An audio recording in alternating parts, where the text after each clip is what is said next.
Hi friends, আমি Soma. Soma's cooking চ্যানেলে আপনাদের সবাইকে স্বাগত। বাড়িতে খাওয়ার পর যে ভাতটা বেঁচে যায় সেটা অধিকাংশ সময় আমরা ফেলে দিই।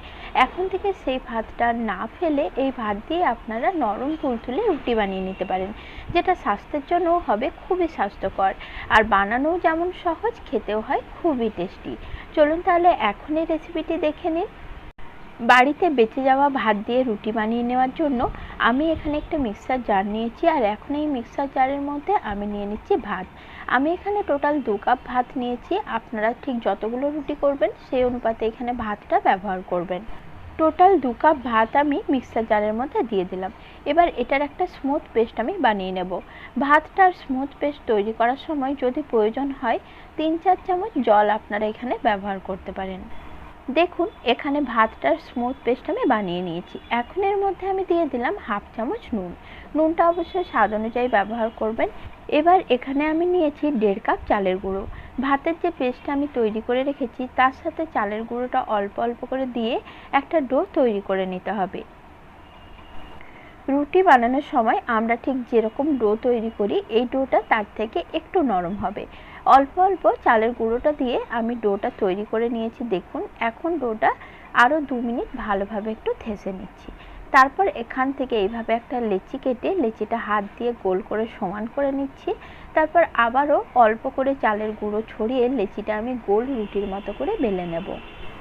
আমি এখানে চালের গুঁড়োটা ব্যবহার করেছি। আপনারা চাইলে চালের গুঁড়োর পরিবর্তে আটা অথবা ময়দাও এখানে ব্যবহার করতে পারেন। রুটিটা আমি একটু বড় করে বেলে নিচ্ছি। এইভাবে রুটিটা বেলে আপনারা তাওয়ায় সেঁকে নিতে পারেন। আমি সব রুটিগুলো এক সমান বানাবো বলে এখানে প্রথমে রুটিটা বেলে নিচ্ছি। তারপর একটি বড় বাটি নিয়েছি, বাটির মুখ দিয়ে মাঝ বরাবর রুটিটা এইভাবে কেটে নিলাম। আপনারা যেভাবে সুবিধে আপনাদের মতো করে রুটিটা বানিয়ে নিতে পারেন। একই রকমভাবে আরও একটি রুটি আমি বানিয়ে রেডি করে নিচ্ছি। আর এইভাবে বাটির মুখ দিয়ে সব রুটিগুলো কেটে সমান করে নিলে দেখতে এক সমান রুটিগুলো সুন্দর লাগে।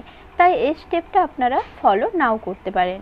এইভাবে সব কটা রুটি আমি পরপর কেটে প্রথমে রেডি করে নিচ্ছি। এই রেসিপিটি বাড়িতে তৈরি করলে আমাকে কমেন্টে জানাতে অবশ্যই ভুলবেন না আপনাদের রেসিপিটি কেমন লেগেছে। একই রকমভাবে বেশ কয়েকটা রুটি বানিয়ে আমি প্রথমে রেডি করে নিয়েছি। এখন এগুলো আমি তাওয়ায় সেঁকে নেব। তার জন্য তাওয়া গরম করে নিয়েছি, আর তাওয়ার মধ্যে এক এক করে রুটিগুলো আমি দিয়ে দিচ্ছি। এভাবে আপনারা একবার হলেও রুটি বানিয়ে দেখতে পারেন। আটা ময়দার বানানো রুটির থেকে এই রুটি কিন্তু খেতে আরও অনেক বেশি টেস্টি হয়। সকালের নাস্তায় কিংবা রাতের ডিনারে, আবার চাইলে স্কুল অফিসের টিফিনেও সবজির সাথে এই রুটি আপনারা বানিয়ে দিতে পারেন। গ্যাসের ফ্লেম মিডিয়াম লোতে রেখে উল্টে পাল্টে রুটিগুলো আমি ভালো করে সেঁকে নিচ্ছি।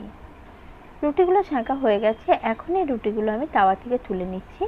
একই রকমভাবে বাকি সব কটা রুটি আমি বানিয়ে নেব। আমার এই নাস্তা রেসিপিটি আপনাদের ভালো লাগলে ভিডিওটি লাইক ও শেয়ার করার অনুরোধ রইল। একই রকমভাবে সব কটা রুটি আমি বানিয়ে রেডি করে নিচ্ছি। সব কটা রুটি বানিয়ে আমি রেডি করে নিয়েছি। এই রুটিগুলো আপনারা চা, সবজি যে কোনো কিছুর সাথে সার্ভ করতে পারেন। একদম নরম তুলতুলে খেতে হবে। আজকের মতো নমস্কার বন্ধুরা, সকলে ভালো সুস্থ থাকবেন।